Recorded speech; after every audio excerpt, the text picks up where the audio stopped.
संत रामपाल जी महाराज एक ऐसे महान संत जिन्होंने अपनी सतभक्ति, तत्व ज्ञान, करुणा और सेवा के बल पर समाज में नई मिसाल कायम की है। संत रामपाल जी महाराज की अगुवाई में उनके सभी सतलोक आश्रमों से समाज कल्याण के अद्भुत कार्यों ने समाज को सुनहरे भविष्य की एक नई उम्मीद दिखाई है। संत रामपाल जी महाराज से नाम दीक्षा लेने के बाद लाखों लोगों की लाइलाज बीमारियां जैसे कैंसर, एड्स आदि ठीक हुई। संत जी के ज्ञान से प्रेरित होकर उनके अनुयायियों ने लाखों यूनिट रक्तदान किया। संत जी ने लाखों बहन बेटियों का दहेज मुक्त विवाह करवाया।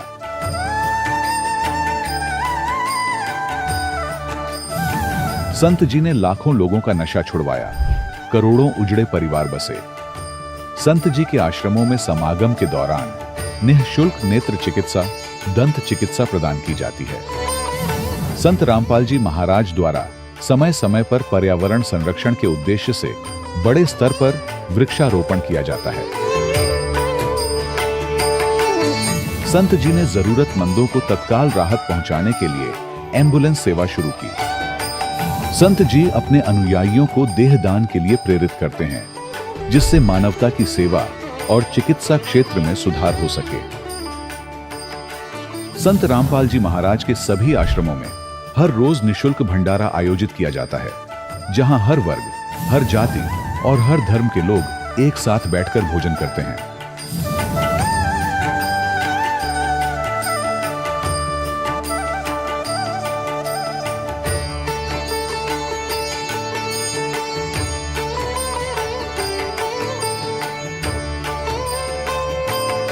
संत रामपाल जी महाराज के आश्रम में हजारों बुजुर्गों को सम्मान और प्यार के साथ जीवन जीने का अवसर मिलता है। उनके खाने, रहने और स्वास्थ्य की पूरी जिम्मेदारी संत रामपाल जी महाराज उठाते हैं। अनाथ बच्चों के लिए संत रामपाल जी महाराज के सभी आश्रम किसी वरदान से कम नहीं। यहाँ उन्हें शिक्षा, संस्कार और भविष्य के लिए बेहतर अवसर प्रदान किए जाते हैं। चाहे बाढ़ हो, भूकंप या महामारी, संत रामपाल जी महाराज और उनके अनुयायी हमेशा ही जरूरतमंदों के लिए सबसे आगे खड़े रहते हैं। कोविड महामारी के दौरान संत रामपाल जी महाराज के आश्रमों से करोड़ों लोगों के लिए भोजन, दवाइयां और जीवन रक्षक सामग्रियां उपलब्ध कराई गई। चाहे गरीब की मदद हो या किसी शोषित और पीड़ित वर्ग के हक और सम्मान की लड़ाई, संत रामपाल जी महाराज ने हमेशा ही उनकी दबी आवाज को सरकारों तक पहुंचाया है और उन्हें उचित न्याय दिलवाने में अहम भूमिका अदा की है। समाज में आध्यात्मिक और सामाजिक मूल्यों के प्रति जागरूकता लाने में संत रामपाल जी महाराज हर कदम पर मानवता के सच्चे सेवक साबित हुए हैं। संत रामपाल जी महाराज का जीवन हमें सिखाता है कि सच्ची सेवा वही है जो निस्वार्थ भाव से की जाए। आइए हम भी इस महान सेवा के कार्य में इस महान संत से जुड़ें और संत रामपाल जी महाराज से नाम दीक्षा लेकर अपने जीवन को धन्य बनाएं।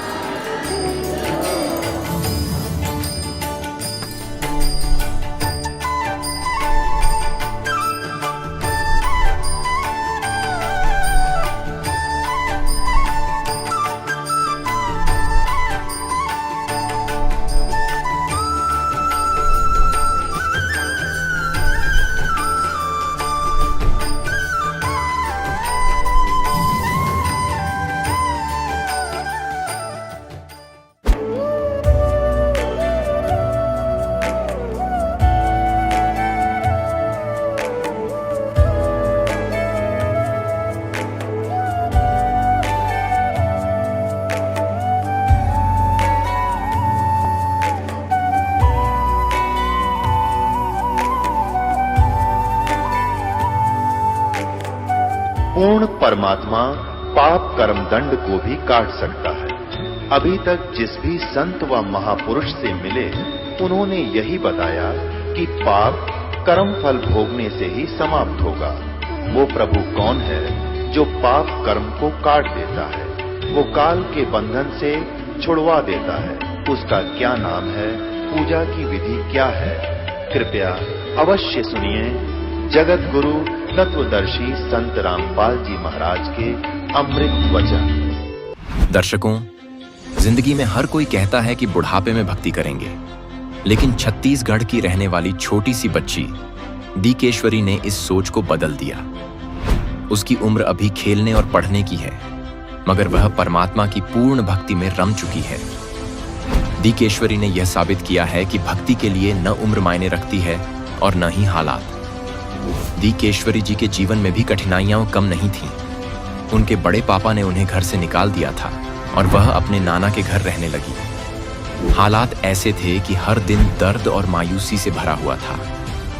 एक दिन उसके पिताजी बाजार गए, जहां कुछ भक्त पुस्तक सेवा कर रहे थे। उन्होंने एक पुस्तक ली और उसे पढ़ा। पुस्तक में लिखे हर शब्द ने उनके दिल को छू लिया। उन्हें एहसास हुआ कि उनके कष्टों का समाधान पूर्ण संत की शरण में है। दीकेश्वरी जी और उसके परिवार ने बरवाला में संत के दर्शन किए। सत्संग सुनते ही उनके जीवन की तस्वीर बदल गई। उनके पापा को पेट में जो पथरी थी, वो ऐसे गायब हुए मानो कभी थे ही नहीं। आज उनके घर में खुशियां लौट आई हैं। तो आइए जानते हैं दीकेश्वरी जी के जीवन की यह प्रेरणादायक कहानी, उन्हीं की जुबानी। नमस्कार जी। नमस्कार सर। क्या नाम है जी आपका? डिकेश्वरी चंद्र। दीकेश्वरी जी, आप कहाँ से हैं? मैं गांव वंसुला, जिला जांजगीर चांपा, छत्तीसगढ़ से। दीकेश्वरी जी, संत रामपाल जी महाराज जी से नाम उपदेश आपने कब लिया? मैंने संत रामपाल जी महाराज जी से नाम दीक्षा 29 जून 2012 में ली। संत रामपाल जी महाराज जी से नाम उपदेश लेने से पहले आप क्या भक्ति साधनाएं करती थीं? मैं संत रामपाल जी महाराज जी से नाम दीक्षा लेने से पहले ब्रह्मा विष्णु महेश और माता शेरावाली आदि देवी देवताओं की भक्ति किया करती थी। तो फिर क्या कारण बना कि आप संत रामपाल जी महाराज जी के शरण में आईं?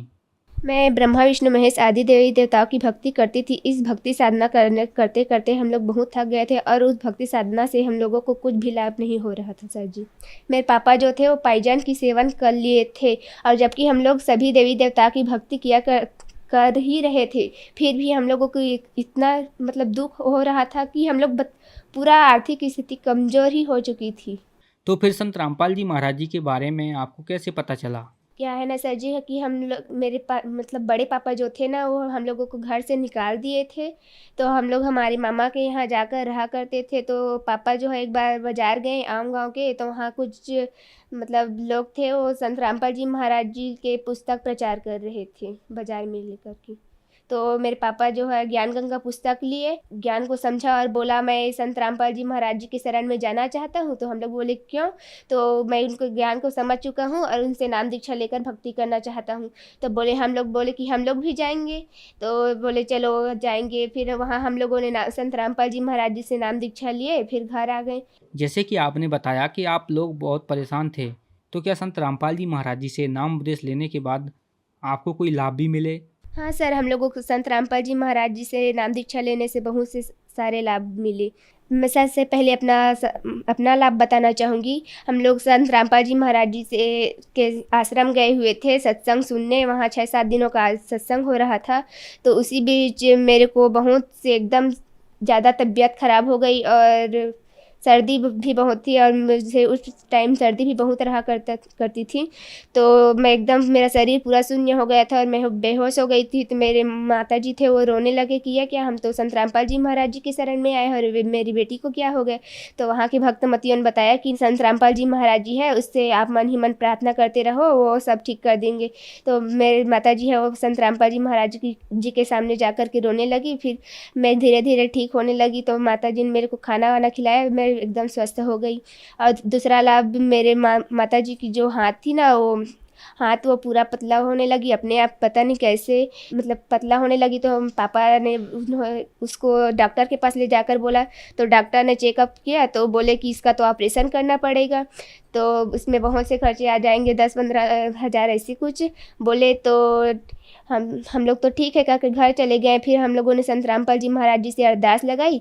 तो संत रामपाल जी महाराज जी ने कहा कुछ नहीं होगा बेटा, आप भक्ति अच्छे से किया करो, सब परमात्मा ठीक कर देंगे। फिर हम लोगों ने संत रामपाल जी महाराज जी के भक्ति करते रहे और मेरी माता जी के हाथ जो है वो ठीक हो गई। मेरे पापा जी को भी प्रॉब्लम थी, गैस की प्रॉब्लम, और उसके पेट में पथरी और अतरी फट गए थे। मेरे पापा जी को बहुत सारी प्रॉब्लम थे। तो क्या हुआ कि एक बार बरवाला मेरे पापा वहाँ गए हुए थे, तो पापा के पेट में दर्द होने लगा। तो भक्तों को बताया तो बोले कि चलो हम लोग आप लोगों को हॉस्पिटल ले जाएंगे। तो पापा बोले नहीं, मैं ठीक हो जाऊंगी। पापा ने वॉशरूम गए तो वॉशरूम में ही उसका पथरी जो है निकल गया, और उसका पथरी जो है 8 mm का था। और डॉक्टरों को चेकअप करवाए तो बोला कि ये तो मतलब ऑपरेशन ही करना पड़ेगा, 8 mm से बड़ा है इसका पथरी, ऐसे बोल के। संत रामपाल जी महाराज जी से नाम उपदेश लेने के बाद आपको बहुत सारे लाभ प्राप्त हुए। तो जो दर्शक आज आपको टीवी पर देख रहे हैं वह भी संत रामपाल जी महाराज जी से नाम उपदेश लेना चाहते हैं तो कैसे ले सकते हैं? संत रामपाल जी महाराज जी से जो दर्शक नाम दीक्षा लेना चाहते हैं वो टीवी के माध्यम से, या आजकल तो यूट्यूब भी चैनल है, संत रामपाल जी महाराज सर्च करके नाम उसके सत्संग को सुनकर समझकर नाम दीक्षा ले सकते हैं। धन्यवाद जी। सही। दर्शकों, अभी आपने सुने संत रामपाल जी महाराज से दीक्षा प्राप्त करके सुखी हुए भक्त के अनुभव। अब देखिए जगत गुरु तत्वदर्शी संत रामपाल जी महाराज के मंगल प्रवचन। आंखें बंद होने के बाद उसने क्या देखा कि एक बालक है, शिशु रूप दिखाई दिया। जैसे हम सूर्य की तरफ देखते हैं प्रथम सीधा, तो हमारी चरम दृष्टि सहन नहीं कर पाती, आंखें बंद हो जाती हैं। आंखें जब बंद होती हैं या हम दूसरी साइड में देखते हैं तो सूर्य का प्रकाश रहित आकार दिखाई देता है और वो काफी देर तक आंखों में बना रहता है। ठीक यही दशा अष्टानंद जी की हुई कि उसने जब वो प्रकाश की तरफ देखा तो वो प्रकाश किसका था? सूर्य का, यानी परमात्मा का। और जब आंखें बंद की तो क्या देखा? उस शिशु का प्रकाश था, वो परमात्मा का प्रकाश था। दोबारा उसने जब आंख खोली तब तक वो प्रकाश लहर तारा तालाब के एक कोने में सिमट चुका था, समाप्त हो गया था। अब अष्टानंद जी अंदर बड़े खुशी हुए। उसने सोचा कि शायद आज मेरी कोई भक्ति की विशेष उपलब्धि मुझे हुई है और इसके बारे में अपने गुरु जी को बताऊंगा। वो उठकर चले गए। अपने गुरु रामानंद जी से कहा कि स्वामी जी, आज मैंने ऐसे एक अजीबोगरीब घटना मेरे साथ हुई। हे प्रभु, ये मेरी भक्ति की उपलब्धि है या कोई मेरा भ्रम है? परमात्मा स्वामी जी ने कहा कि बेटा, ये न तेरी भक्ति की उपलब्धि है और न ही तेरी कोई भ्रम है। ऐसी लीला उस समय होती है जब ऊपर के लोक से कोई परम शक्ति या देवता लोग यहाँ पृथ्वी पर आकर के जन्म लेते हैं। किसी माँ के गर्भ में प्रवेश किया होगा उन्होंने। ये तारे से जब टूटते हैं तो उसने बताया कि ऐसे लक्षण हैं। और वो कुछ दिनों में यहाँ इस काशी बनारस में किसी माँ से जन्म लेकर के वो दिव्य शक्ति अपना कोई कार्य करने के लिए ऊपर के लोगों से आते हैं। अब जितना स्वामी जी ने ज्ञान था अपने शिष्य का समाधान किया, शिष्य संतुष्ट हुआ। अब इन महर्षियों ने वही भगवान देखे हैं जो माँ से ही जन्म लेते रहे। श्री राम, श्री कृष्ण और बाकी 18, 25, 2, 8, 9 जो बताते हैं, ये ऐसे आते हैं। लेकिन ये भगवान वो है जो कभी माँ से जन्म नहीं लेता, सबके जन्मदाता है, सबके विधाता है। उधर से नीरू और नीमा नाम के 2 पति पत्नी थे मुसलमान। वो उसी जीवन में ब्राह्मण भी थे। उसी जन्म में वो ब्राह्मण थे। गौरी शंकर पुरुष का नाम था, सरस्वती उसकी पत्नी का नाम था। गौरी शंकर भगवान शंकर के बहुत ज्यादा उपासक थे और नेक आत्मा ब्राह्मण थे। अन्य ब्राह्मण रोजी रोटी के लिए जनता को मिसगाइड करके अपना निर्वाह के लिए मिसगाइड करते थे। दक्षिणा आदि कुछ अटपट करके ग्रहण करते थे। तेरा पितर ऐसे रुष्ट हो गया है, इतने पैसे चढ़ा दे, ऐसा पाठ करवा दे। वो ऐसा नहीं करता था। वो केवल शिव जी की कथा सुनाते थे शिवपुराण से, और जो भी उसकी दक्षिणा आती थी अपने निर्वाह के लिए रखकर बाकी शेष भंडारे में लगाते थे। तो उनके अनुयायी बहुत अच्छे तरह परिचित थे कि बिल्कुल निष्पक्ष कथाएं करते हैं। निस्वार्थ कथाएं करते, जिस कारण से उनकी काफी प्रसिद्धि काशी में हो रही थी। और अन्य जो नकली ब्राह्मण थे रोजी रोटी वाले, वो उससे घनी ईर्ष्या करते थे कि ज्यादा लोग इनको पसंद करने लगे, हमसे दूर होते जा रहे हैं। इस बात से मुसलमान काजी मुल्ला पीर खूब प्रीति थे कि गौरी शंकर से अन्य जो धर्म गुरु हैं ब्राह्मण, ये अक्षुब्ध हैं और ये हिंदू धर्म का प्रचार घना कर रहा है। इसलिए उन्होंने बाई फोर्स गौरी शंकर सरस्वती को मुसलमान बना दिया। मुसलमान कैसे बना दिया? अपना जूठा पानी करके गली में खड़ा होकर और उनके ऊपर फेंक दिया, उनके कपड़े में फेंक दिया और उनके मुंह में डाल दिया। तो अन्य जो ब्राह्मण थे वो तो इसी दाव में थे। किसी दिन यूँ फंसे, सबने मुनादी करा दी, गौरी शंकर मुसलमान बन गया है, उसको जाति से डाल दिया है, उसका गंगा में स्नान करना बंद कर दिया है। अब सारे हिंदू उनसे बाइकाट कर गए, तो वो विवश हुआ। उनका नाम रख दिया नूर अली गौरी शंकर का, और नियामत रख दिया नीरू का, और उसकी पत्नी नीमा का नियामत। तो इस प्रकार फिर अपभ्रंश करके उनको नीरू और नीमा कहने लगे। अब पहले उनकी रोजी रोटी चलती थी कथा की दक्षिणा से, अब दक्षिणा मिलनी बंद होगी, रोजगार की समस्या हुई।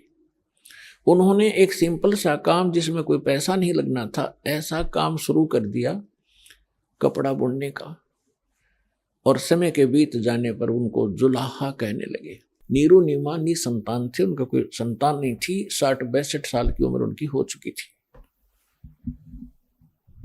भले ही वो मुसलमान बन गए थे, लेकिन भगवान शंकर को दिल से भुला नहीं पाए थे। कोई भी आपत्ति आती थी या कोई विशेष कसक होती थी, भगवान शंकर को ही वो याद किया करते थे। भले ही वो मुसलमान रीति को भी निर्वाह कर रहे थे, उसको भी चल रहे थे। अपने आत्मा उनको संतान नहीं थी।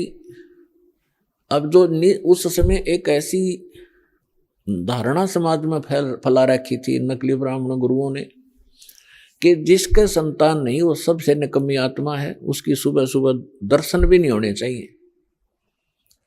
तो जिस कारण से जिनके संतान नहीं होती थी वो खूब समझते थे कि सामने वाला बाइकाट कर गया, गली बदल गया, रास्ता चेंज कर गया, मुझे देखकर वो बहुत कुड़ कर अपना जीवन व्यतीत किया करते थे। यानी संसार की परंपरा से उस व्यक्ति को जिसके संतान नहीं है वह सबसे मनहूस माना जाता था, और भगवान के अध्यात्म ज्ञान के आधार से वो परिवार, वो दंपति, वो पति पत्नी एक नंबर के हंस और पुण्यात्मा होते हैं। पुण्यात्मा का मतलब है कि उनका फाइनल मैच होता है जय सतगुरु मिल जाता है। वो उनका कहीं किसी से अब लेन देन नहीं रहा, ना पुत्र का ना पुत्री का संस्कार शेष है। और यदि उनको सतगुरु मिल जाए, भक्ति ठीक कर लें, उनका बेड़ा पार तुरंत हो जाए उसी जीवन में। अब ये ना समझना कि जिनका संतान है वो पुण्यकर्मी नहीं है, नहीं। जिनको सतगुरु मिल गए, जिनको सतगुरु मिल गए मनुष्य जीवन में, दोनों ही पार हैं, दोनों ही पुण्यकर्मी प्राणी। क्योंकि संतान होती है संस्कार से। जैसे एक समय सुखदेव ऋषि 12 वर्ष के बाद मां के गर्भ से जन्म लिया, 12 वर्ष की आयु पेट में हो गई थी उसकी।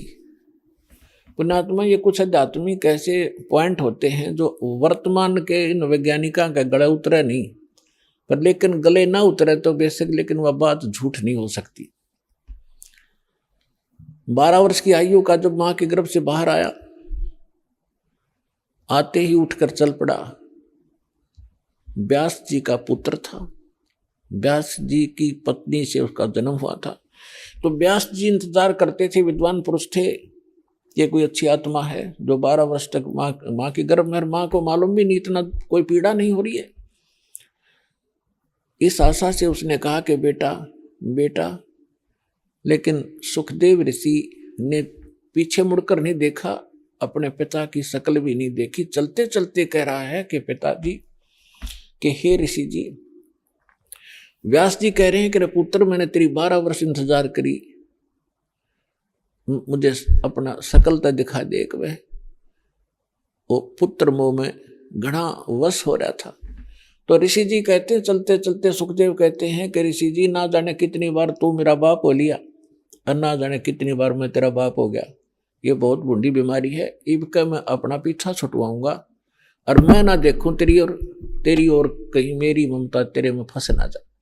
यूं कहकर आकाश में उड़ गया, दूसरी जगह जाकर प्रकट हो गया। वहां जाकर अपनी और नालापा काटी। कहने का भाव ये है, फिर सुखदेव ऋषि ने कहा था कि एक लेवा एक देवा दूतम, कोई किसी का पिता नहीं पूतम। ये ऋण संबंध जुड़ा एक ठाठा, अंश में सब 12 बाट। ये तो एक दूसरे का संस्कार है, कोई देने आ रहा है, कोई लेने आ रहा है। जैसे आज हम संस्कार बढ़ा रहे हैं, कोई रिश्वत लेता है, आज वो रिश्वत ले रहा किसी से 1 लाख 1.5 लाख रुपए, अगले जन्म में वो दामाद बनकर लड़की भी ले जाएगा और वो पैसे भी लेगा। ब्रान माटी होगी फिर हमारी नो, फिर यह गधा बनकर देना पड़ेगा, किसी की भैंस बनकर देना पड़ेगा, फिर दूध नहीं दे उसके इंजेक्शन लाओगे, दे लट्ठा लठरेंगे। तो अपने इस संस्कार को हम अब खत्म करेंगे।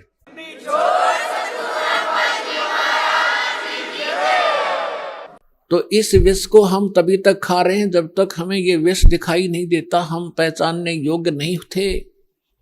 और जब हम पहचानने योग्य हो जाएंगे कि ये विष है, उसके विषय में सुख संवेद में कहा है, जैसे कर का जहर का रंग होरी हो, कहो कौन तिस खावे राम रंग होरी हो।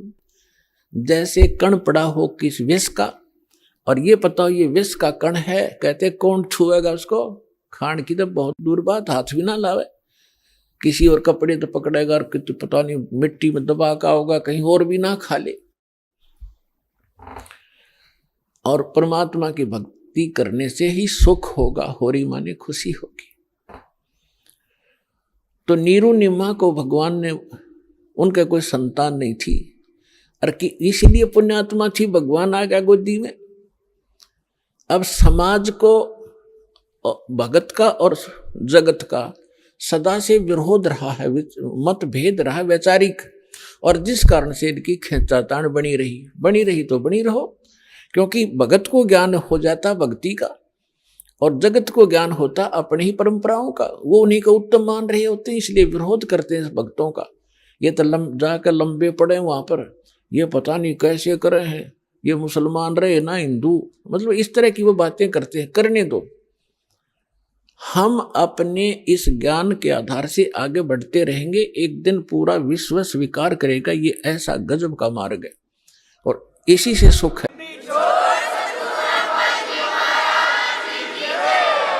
पुण्यात्माओं, ये भक्ति युग आ गया। अभी तक हमने बतेरी बकवाद कर ली।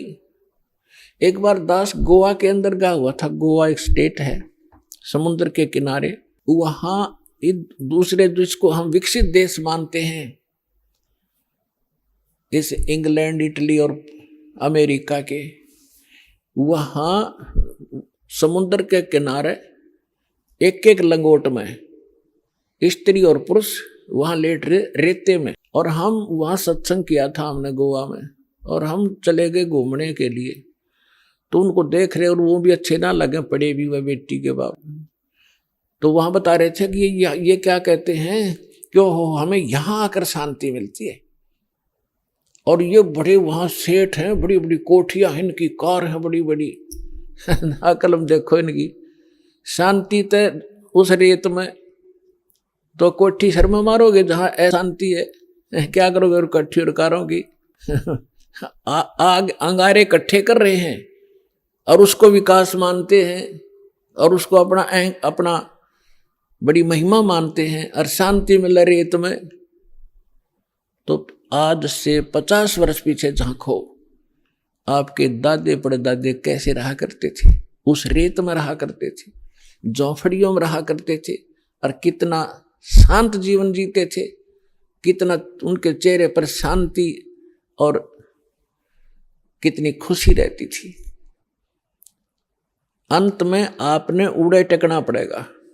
यूं तो एक बबुड़िया सा उठ रहा थोड़े दिन का, और 2 वर्ष वर्षा ना हो, ये विज्ञान धरी की धराई रह जाएगी। ये कंप्यूटर पड़े पड़े जरेंगे सारे, और ये जहाज इनमें कोई बैठने नहीं पाएगा।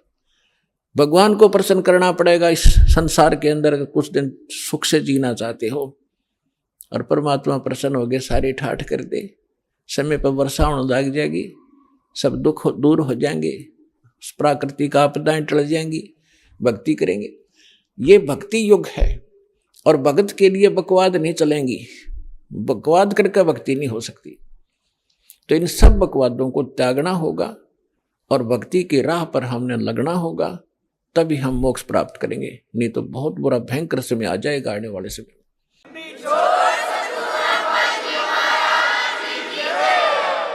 अब हम आते हैं अपने प्रसंग पे कि नीरू नीमा 62 वर्ष के हो गए थे, संतान नहीं थी। अब समाज की दृष्टि से तो बहुत मनहूस थे, लेकिन अध्यात्म मार्ग से वो 1 नंबर की आत्मा थी। उसका प्रमाण भी आपके समक्ष है। जिनकी गोदी में भगवान खेले, वो समर्थ शक्ति जिनको भटक रहे, हम खोजने के लिए जंगलों में बैठ के शरीर खत्म कर दिए हमने तपा करके, लेकिन रास्ता ठीक ना होने से वो कहते ना गणते जांडी काटने का आड़ी तरीका था ही हमारा। गण से जांडी कटा नहीं करती हो, तो वही आरी चाहिए या तीखी को आड़ी चाहिए जिससे जांडी कटे। तो हम लकड़ी के गणते जांडी काटा थे, यानी वो विधि परमात्मा पाने की ठीक नहीं थी, और उसके लिए हम भटक रहे थे। और वो परमात्मा उनको मिला जिनको संसार मनहूस कहा करता था। अब समय जैसे तैसे वो व्यतीत कर लेते हैं, स्वयं तो जिनका संतान नहीं, लेकिन ये संसारिक व्यक्ति अपनी सोच से जब भी उनसे मिलते हैं कोई ना कोई इंजेक्शन लगा ही देते हैं कि एक संतान तो चाहिए थी, एक बालक तो चाहिए था घर में। तो कुछ भूल पड़े तो वो काल पड़ने देता ना, किसी न किसी को भेज के उनके इंजेक्शन लगा दे। उस दिन भी, उससे पहले दिन उस नीमा का कोई रिलेटिव, कोई बहन आई थी, और उसने भी सारी रात यह चर्चा रखी, ये भगवान देखिए बलका बिना तो घर सुना सुना लगे है, बच्चों बिना बता के जीवन है। अब उस माई का फिर वो इंजेक्शन लागी, वह चली गई, सारी रात रोई। सुबह वो क्या करते थे, नीरू और नीमा का गंगा में स्नान कराना बंद कर दिया था, क्योंकि मुसलमानों को हिंदू गंगा घाट पर पड़ने नहीं देते थे। तो वो वहां स्नान ना करके लहर तारा तालाब में उसी गंगा के जल में प्रतिदिन स्नान करने जाया करते थे। उस दिन भी वो जा रहे थे। नीमा रो रही थी क्योंकि इंजेक्शन ताजे ताजे लगे थे, और रो रही बुरी तरह आंसू डाल रही थी कि हे भगवान शंकर, आपके घर में क्या बच्चों की कमी होगी भगवान। अपनी दासी को एक खिलौना दे देते, जग में मेरा भी गुजारा हो जाता, मुंह ऊपर न उठा कर मैं भी चल सकती। यूं कह के बहुत बुरी तरह रो रही थी। नीरू ने कहा, नीमा यदि हमारे भाग्य में होता तो भगवान पहले ही दे देता। आप रो मत, रो रो का आंखें और खराब कर लेगी। बुढ़ापे में कोई हाथ पकड़ने वाला नहीं है, और आंखें तेरी रो रो कर नष्ट हो जाएंगी। तो मेरी बात मान, तो रो मत, सब्र कर। तो जैसे तैसे वो अपने बतलाते हुए नहर तारा तालाब पर पहुंच गए। अष्टानंद वहां से जा चुका था। पहले नीमा ने स्नान किया, स्नान करके उस तालाब से बाहर आ गई। फिर नीरू स्नान करने के लिए प्रवेश किया नीरू ने। अब नीमा ने फिर जो वस्त्र बांध कर वो स्नान किया था, उसको धोने के लिए पुनः किनारे पर गई। पति नहा रहा था। से जून का महीना, गर्मी का मौसम था। तो नीमा ने क्या देखा कि एक कमल के फूल पर कोई वस्तु हिल रही है, पैर हिला रही। परमात्मा बालक शिशु रूप धारण करके और कमल के फूल पर विराजमान हुए, और एक पैर को हिला रहे थे, एक पैर को हाथ में पकड़े हुए थे। नीमा ने सोचा आइडिया सा लगाया कि कहीं सर्प ना हो। फिर ध्यान से देखा कि सर्प नहीं, ये तो बालक है। उसने अपने पति से कहा कि देखना जी, कमल के फूल पर बालक है, इसको उठाना जरा। अब नीरू नहा रहा था। अब उसने सोचा कि अब मेंटल वाली, इसका मानसिक संतुलन बिगड़ गया इन बालकों की चिंता कर करके। अब इसने इसको जल में भी बालक दिखाई देने लगे। नाता नाता कहता है कि नीमा, कुछ सब्र कर, कुछ संतोष कर, विश्वास कर भगवान पर। ये क्या रट लगा रखी है तेने बालक बालक वाली? तुझे अब जल में भी बच्चे दिखाई देने लगे, तू मान जा मेरी बात। नीमा फिर कहते देखो जी, मैं सच कह रही हूं। अब उसने एक विशेष कसक के साथ कहा, जिधर संकेत हाथ का करे थी उधर नजर गई स्नान करते करते नीरू की। उसे उससे थोड़ी दूरी पर था। उसने देखा सचमुच तो बालक है। फूल, कमल के फूल समेत तोड़कर अपनी पत्नी को थमा दिया।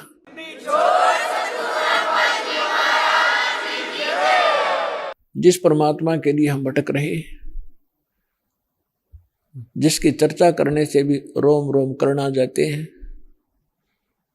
और वो परमात्मा उस माई की गोदी में है, उसको कैसा सुख हुआ होगा, उसको कैसा महसूस हुआ होगा, उसका वर्णन किसी शब्दों में नहीं किया जा सकता। अब आपको आदरणीय गरीबदास साहिब जी के द्वारा परमात्मा की महिमा की वाणी जो प्रकट हुई थी 12वें पंथ में, उसके आधार से आपको सुनाएंगे। जैसे तुलसीदास जी ने लाखों वर्ष पहले घटी घटना रामायण की, भगवान श्री राम और उनकी जो लीला थी, तो लगभग लाखों वर्षों के बाद उन्होंने दोबारा लिख दी चौपाइयों के माध्यम से। और बिल्कुल सत्य है, क्योंकि एक दिव्य दृष्टि प्रदान होती है भगवान की तरफ से प्राणी को।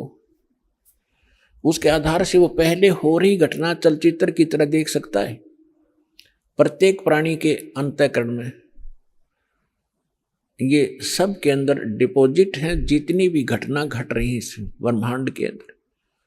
लेकिन वही देख सकता है जिसका इंटरनेट कनेक्शन फिट हो जा चले, वही देख सकता है। तो इस जो दिव्य दृष्टि की भी क्षमता होती है। जैसे एक दूरदर्शी होती है 1 किलोमीटर तक देख सकती है, और एक दूरदर्शी होती है ऊपर के ग्रहों तक को देख लेती है। तो इसी प्रकार जो तुलसीदास जी की दिव्य दृष्टि यानी दूरदर्शी थी, दूरबीन थी, वो थोड़ी क्षमता की थी। आदरणीय गरीबदास साहिब जी को परमात्मा पूर्ण ब्रह्म मिले थे, उनको जो दिव्य दृष्टि दी थी वो फुल रेंज की थी। उसने बहुत आगे और पहले की और भविष्य की सब जानकारी गरीबदास साहिब जी ने दी। और 600 वर्ष पहले परमात्मा जो आए थे, जो उनकी वार्ता हुई थी, वो अपनी लैंग्वेज में यथार्थ घटना चित्रार्थ की, वो सुनिएगा। 84 बंधन कटे कीनी कल्प कबीरे, भवन 14 लोक सब ये टूटे जम जंजीरे, अनंत कोट ब्रह्मांड में बंदी छोड़ कहाए, सो तो एक कबीरे हैं जननी जने नवाए। परमात्मा स्वयं भी कहा मालिक ना करके, मात पिता मेरे कछु नाही ना मेरे गरदासी, जुल्हे का सुत आण कहाया जगत करे मेरी हासी। ना मेरा जन्म ना गर्भ बसेरा, मन बालक बन दिखलाया, काशी नगर जल कमल के ऊपर तहां जुलाहे न पाया। और यही परमात्मा से परिचित वो पुण्यात्मा गरीबदास साहिब जी बता रहे हैं। अनंत कोट ब्रह्मांड में बंदी छोड़ कहाए, सो तो एक कबीर है जननी जने नवाए। गरीबदास जी कहते हैं ये बंदी छोड़ है। यजुर्वेद अध्याय नंबर 5 के और मंत्र नंबर 32 में लिखा है, कबीर अंगारी हसी बंबारी हसी, रत धामा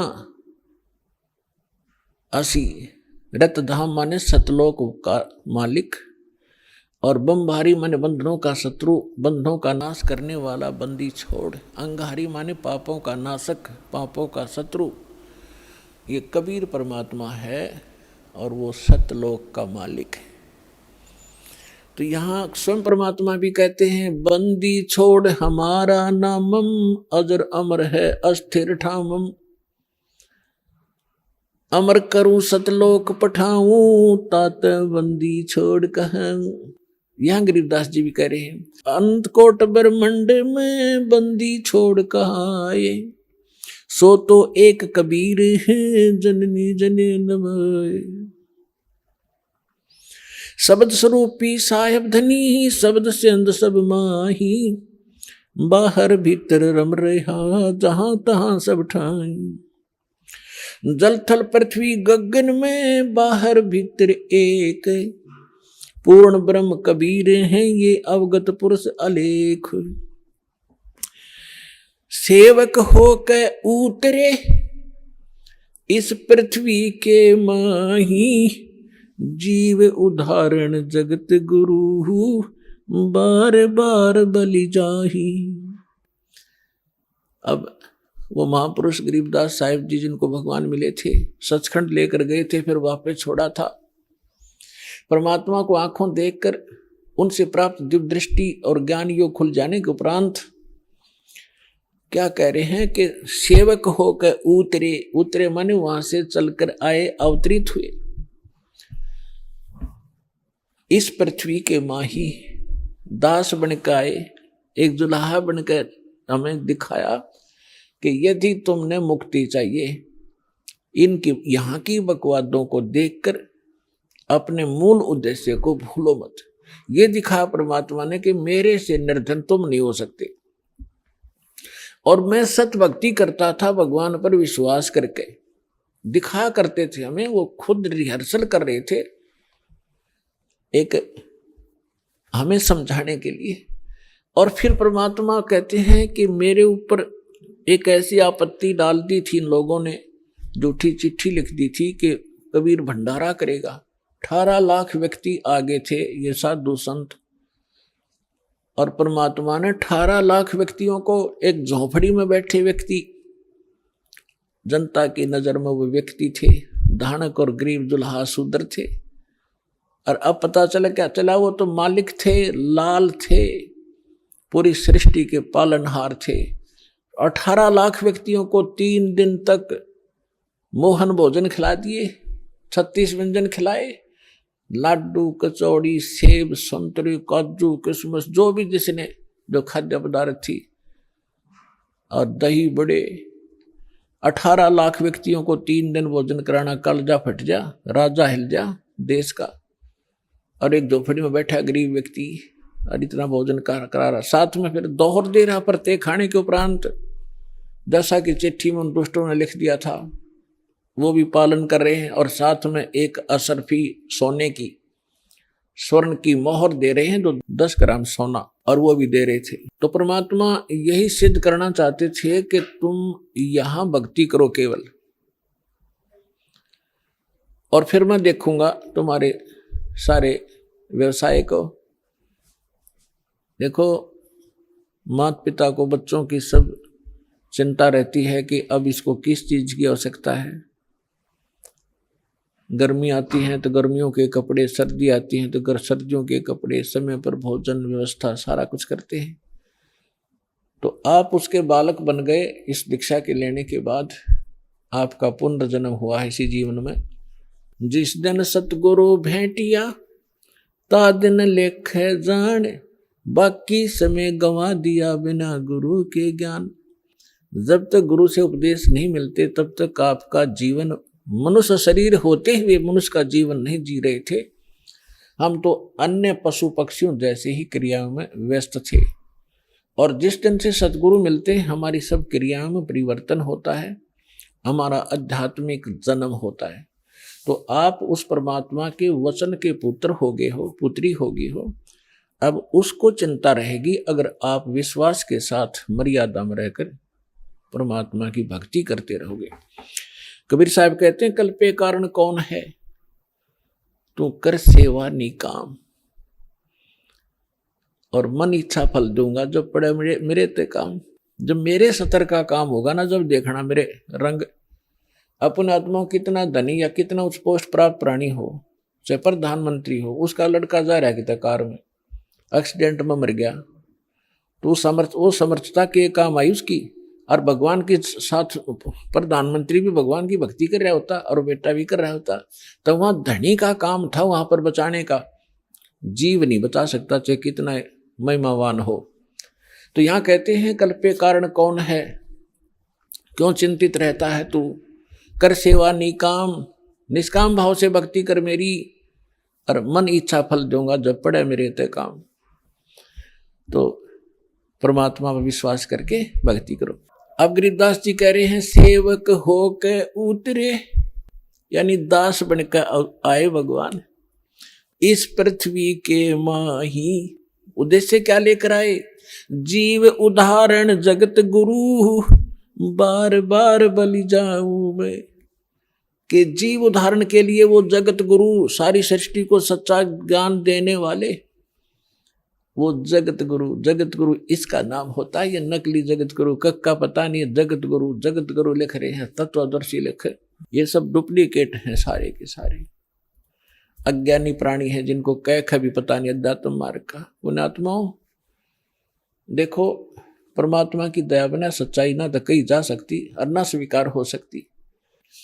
अब दास ने लगभग 10 वर्ष हो गए टीवी चैनल पे सबको ललकार दिया, सबको बता दिया तुम झूठे हो, तुम्हारा ज्ञान झूठा, तुम्हारा भगवान नकली और तुम्हारा ज्ञान गलत, तुम्हारी भक्ति गलत, और कोई नहीं चल सकता। एक शब्द कह के दिखा दो, कोई एक संत एक दूसरे के प्रति हंगामा मचा दे, क्योंकि वो झूठे को झूठा कहेगा। और यहां परमात्मा के ज्ञान के आधार से कहा जा रहा है, हर कोई सब बोल नहीं रहे, बोल रहे तो उनकी दूनी विद पिट है।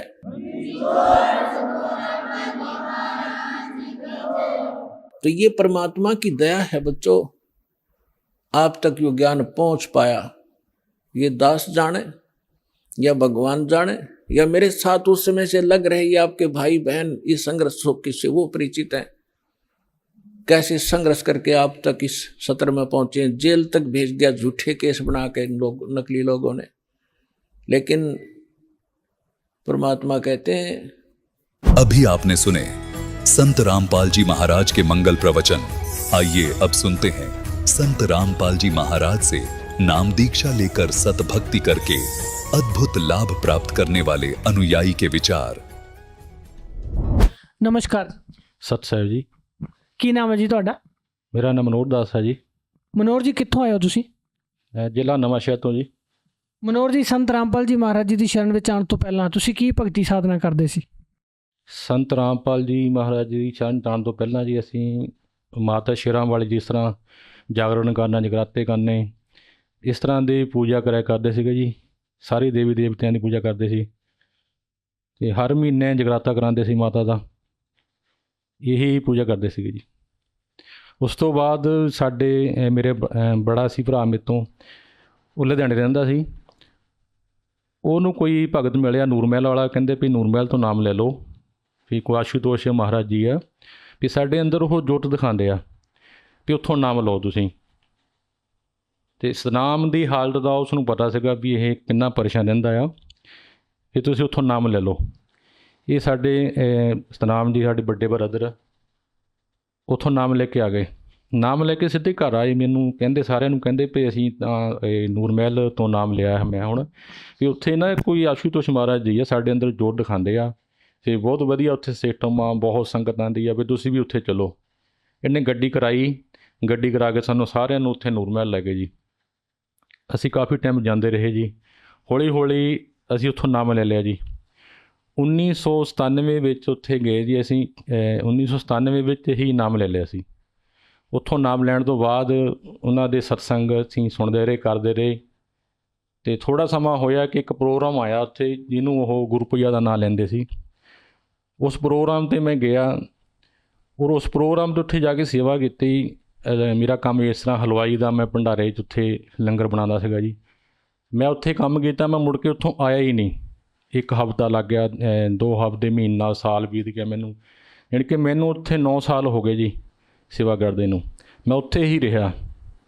ਕੀ ਹੋਇਆ, ਇੱਕ ਦਿਨ ਮੇਰੇ ਨਾ ਗਲੇ ਵਿੱਚ ਦਰਦ ਹੋਇਆ ਬਹੁਤ ਜ਼ਿਆਦਾ, ਤਾਂ ਮੈਂ ਉਹ ਡਾਕਟਰ ਨੂੰ ਦਿਖਾਇਆ। ਡਾਕਟਰ ਨੇ ਦੇਖਿਆ ਵੀ ਤੇਰੇ ਗਲੇ 'ਚ ਟੌਂਸਰ ਵਾ, ਵੀ ਇਹਦੀ ਦਵਾਈ ਚੱਲਣੀ ਆ, ਵੀ ਇਹ ਫਟ ਵੀ ਸਕਦੇ ਆ। ਅਤੇ ਉੱਥੋਂ ਮੈਂ ਕਾਫੀ ਟਾਈਮ ਦਵਾਈ ਖਾਧੀ, ਮੇਰੇ ਉਹ ਟੌਂਸਰ ਠੀਕ ਨਹੀਂ ਹੋਏ, ਅਤੇ ਮੇਰੀ ਅੱਖਾਂ ਦੀ ਨਿਗਾਹ ਵੀ ਇੱਥੇ ਕਮਜ਼ੋਰ ਹੋ ਗਈ ਸੀਗੀ। ਮੇਰੇ ਗਲੇ 'ਚ ਟੌਂਸਰ ਹੋ ਗਏ ਸੀਗੇ ਜੀ ਅੰਦਰ। ਡਾਕਟਰ ਨੇ ਕਹਿ ਦਿੱਤਾ ਸੀ ਫਟ ਸਕਦੇ ਆ, ਇਹਦੀ ਦਵਾਈ ਸ਼ੁਰੂ ਕਰਨੀ ਪੈਣੀ ਹੈ। ਦਵਾਈ ਮੈਂ ਖਾਂਦਾ ਰਿਹਾ ਕਾਫੀ ਟਾਈਮ, ਪਰ ਮੈਨੂੰ ਕੋਈ ਫਰਕ ਨਹੀਂ ਪੈਂਦਾ ਸੀ ਦਵਾਈ ਖਾਣ ਦੇ ਨਾਲ। ਜਦੋਂ ਵੀ ਜਿੱਦਾਂ ਦਾ ਸਿਆਲ ਸਰਦੀ ਆਉਂਦੀ ਸੀ, ਮੇਰੇ ਉਹ ਗਲੇ 'ਚ ਦਰਦ ਹੋਣ ਲੱਗ ਪੈਂਦੀ ਸੀਗੀ। ਮੈਂ ਜ਼ਿਆਦਾ ਕਿਸੇ ਨਾਲ ਗੱਲ ਵੀ ਨਹੀਂ ਕਰ ਸਕਦਾ ਸੀ। ਉਸ ਤੋਂ ਪਹਿਲਾਂ ਮੈਂ ਕਾਫੀ ਟਾਈਮ ਉਹਨਾਂ ਦਾ ਜਿਸ ਤਰ੍ਹਾਂ ਸਤਸੰਗ ਕਰਦਾ ਸੀ, ਗੁਰਬਾਣੀ ਬੋਲਣੀ, ਮੈਂ ਕਾਫੀ ਸਤਸੰਗ ਕਰਨਾ, ਅਤੇ ਪਰ ਉਹ ਮੇਰੇ ਤੋਂ ਫਿਰ ਬੋਲਿਆ ਨਹੀਂ ਜਾਂਦਾ ਸੀ। ਮੈਂ ਉਹ ਬੰਦ ਕਰਤਾ ਸੀ ਬੋਲਣਾ। ਡਾਕਟਰ ਕਹਿੰਦਾ ਵੀ ਜ਼ਿਆਦਾ ਤੂੰ ਬੋਲ ਨਹੀਂ ਸਕਦਾ, 10-15 ਮਿੰਟ ਤੋਂ ਬਾਅਦ ਤੂੰ ਜ਼ਿਆਦਾ ਬੋਲ ਨਹੀਂ ਸਕਦਾ। ਫਿਰ ਰੋਟੀ ਵੀ ਜਿਸ ਤਰ੍ਹਾਂ ਖਿਚੜੀ ਦਲੀਆ ਹੀ ਖਾਣਾ ਹੈ, ਰੋਟੀ ਭਾਰਾ ਖਾਣਾ ਵੀ ਮੈਂ ਖਾ ਨਹੀਂ ਸਕਦਾ ਸੀ। ਫਿਰ ਮੈਂ ਕੀ ਕੀਤਾ, ਉਹ ਸਤਸੰਗ ਕਰਨਾ ਬੰਦ ਕਰਤਾ। ਫਿਰ ਮੈਂ ਉਹੀ ਸਬਜ਼ੀ, ਦਾਲ ਸਬਜ਼ੀ ਜੋ ਵੀ ਭੰਡਾਰੇ 'ਚ ਬਣਾਉਂਦੇ ਸੀ, ਲੰਗਰ ਦੀ ਸੇਵਾ ਕਰਦੇ ਸੀ, ਉਹੀ ਮੈਂ ਕਰਦਾ ਸੀ। ਅਤੇ ਥੋੜ੍ਹੇ ਸਮੇਂ ਬਾਅਦ ਮੇਰੀ ਡਿਊਟੀ ਉਹਨਾਂ ਨੇ ਸਜਾਦੇ ਲਾਤੀ। ਜਿਸ ਤਰ੍ਹਾਂ ਦੀਆਂ ਬ੍ਰਾਂਚਾਂ ਫਿਰੋਜ਼ਪੁਰ, ਲੁਧਿਆਣਾ, ਤਰਨਤਾਰਨ, ਅੰਮ੍ਰਿਤਸਰ, ਇਸ ਤਰ੍ਹਾਂ ਬ੍ਰਾਂਚਾਂ ਸੀਗੀਆਂ, ਉੱਥੇ ਡਿਊਟੀ ਮੇਰੀ ਲਾਤੀ। ਅਤੇ ਕਹਿੰਦੇ ਵੀ ਚਲੋ ਨਾਲੇ ਇੱਕ ਡਰਾਈਵਰ ਆ ਇਹ, ਅਤੇ ਗੱਡੀ ਚਲਾ ਲੈਂਦਾ, ਨਾਲੇ ਇਹ ਹਲਵਾਈ ਦਾ ਕੰਮ ਵੀ ਕਰਦਾ, ਖਾਣਾ ਵੀ ਬਣਾਊਗਾ, ਡਰਾਈਵਰੀ ਵੀ ਕਰੂਗਾ, ਚਲੋ ਪ੍ਰਚਾਰ ਵੀ, ਸਤਸੰਗ ਵੀ ਕਰ ਲੈਂਦਾ। ਚਲੋ ਸਤਸੰਗ ਦਾ ਮੇਰੇ ਤੋਂ ਹੋਇਆ ਹੀ ਨਹੀਂ। ਫਿਰ ਮੇਰੀ ਇਸ ਤਰ੍ਹਾਂ ਗਲੇ ਦੀ ਪ੍ਰੋਬਲਮ ਸੀਗੀ। ਫਿਰ ਉੱਥੇ ਮੈਂ ਗੱਡੀ ਦੇ ਵਿੱਚ ਜਿੱਦਾਂ ਭੈਣਾਂ ਸੀਗੀਆਂ ਜਿਨ੍ਹਾਂ ਨੂੰ ਸਤਸੰਗ ਕਰਦੇ, ਉਹਨਾਂ ਨੂੰ ਲੈ ਕੇ ਜਾਣਾ ਜਿੱਥੇ ਵੀ ਸਤਸੰਗ ਹੁੰਦਾ ਸੀਗਾ। ਅਤੇ ਉਸ ਤੋਂ ਬਾਅਦ ਫਿਰ ਉੱਥੇ ਥੋੜ੍ਹਾ ਸਮਾਂ ਮੈਂ ਰਿਹਾ। ਕੀ ਹੋਇਆ, ਇੱਕ ਦਿਨ ਮੇਰੇ ਨਾਲ, ਮੈਂ ਛੱਤ ਦੇ ਉੱਪਰ ਸੁੱਤਾ ਪਿਆ ਸੀ, ਛੱਤ ਪਰ ਸੁੱਤਾ ਪਿਆ ਸੀ। ਮੈਨੂੰ ਨਾ ਚਿੱਟੇ ਕੱਪੜਿਆਂ ਦੇ ਵਿੱਚ ਇੱਕ ਮਹਾਂਪੁਰਸ਼ ਨੇ ਕਿਹਾ ਕਿ ਵੀ ਸੁੱਚਾ ਸਿੰਘ ਤੂੰ ਆਪਣੇ ਘਰ ਚਲੇ ਜਾ। ਚਿੱਟੇ ਵਾਲ ਸੀ, ਚਿੱਟੇ ਕੱਪੜੇ ਪਾਏ ਹੋਏ ਸੀ, ਵੀ ਤੂੰ ਆਪਣੇ ਘਰ ਚਲੇ ਜਾ। ਉਸ ਤੋਂ ਬਾਅਦ ਸਰ ਜੀ ਮੈਂ ਸਵੇਰ ਨੂੰ ਉੱਠਿਆ, ਉਹੀ ਗੱਲ ਮੇਰੇ ਦਿਮਾਗ ਵਿੱਚ ਵੀ ਮੈਂ ਘਰ ਜਾਣਾ। ਮੈਂ ਉੱਥੋਂ ਨੂਰ ਮਹਿਲ ਚਲਾ ਗਿਆ ਜੀ। ਨੂਰ ਮਹਿਲ ਜਾ ਕੇ ਮੈਂ ਉਸੇ ਦਿਨ ਉੱਥੋਂ ਨੂਰ ਮਹਿਲ ਤੋਂ ਜੋ ਆਸ਼ੂਤੋਸ਼ ਦਿੱਲੀ ਗਏ ਹੋ ਸੀਗੇ, ਦਿੱਲੀ ਤੋਂ ਆ ਕੇ ਮੈਂ ਆ ਕੇ ਉਹਨਾਂ ਨੂੰ ਪੁੱਛਿਆ ਵੀ ਮੈਂ ਜਾਣਾ ਆ। ਕਹਿੰਦੇ ਹਾਂ ਤੂੰ ਜਾ ਸਕਦਾ। ਅਤੇ ਜਿਹੜੇ ਮੇਰੇ ਨਾਲ ਰਹਿਣ ਵਾਲੇ ਸੀਗੇ ਉਹ ਮੈਨੂੰ ਸਤਸੰਗ ਸੁਣਾਉਣ ਲੱਗ ਪਏ, ਨਹੀਂ ਇਸ ਤਰ੍ਹਾਂ ਨਹੀਂ ਜਾਣਾ ਹੈ, ਸੰਸਾਰ ਦਾ ਮੋਹ ਵਾ ਜਾਲ ਹੈ, ਤੂੰ ਜਾ ਨਾ, ਤੂੰ ਇੱਥੇ ਰਹਿ।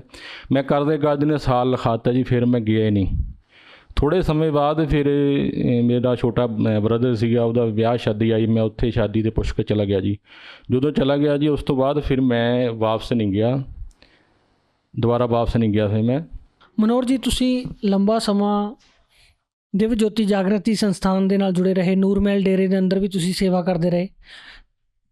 ਕੀ ਭਗਤੀ ਸਾਧਨਾ ਸੀ ਉਹਨਾਂ ਦੀ, ਅਤੇ ਕੀ ਗਿਆਨ ਦੱਸ ਰਹੇ ਸੀ? ਉਹਨਾਂ ਦੀਆਂ 4 ਵਿਧੀਆਂ ਸੀਗੀਆਂ ਜੀ। ਨੰਬਰ 1 'ਤੇ ਉਹ ਕਹਿੰਦੇ ਸੀ ਤੁਹਾਡੇ ਅੰਦਰ ਨਾਮ ਚੱਲਦਾ।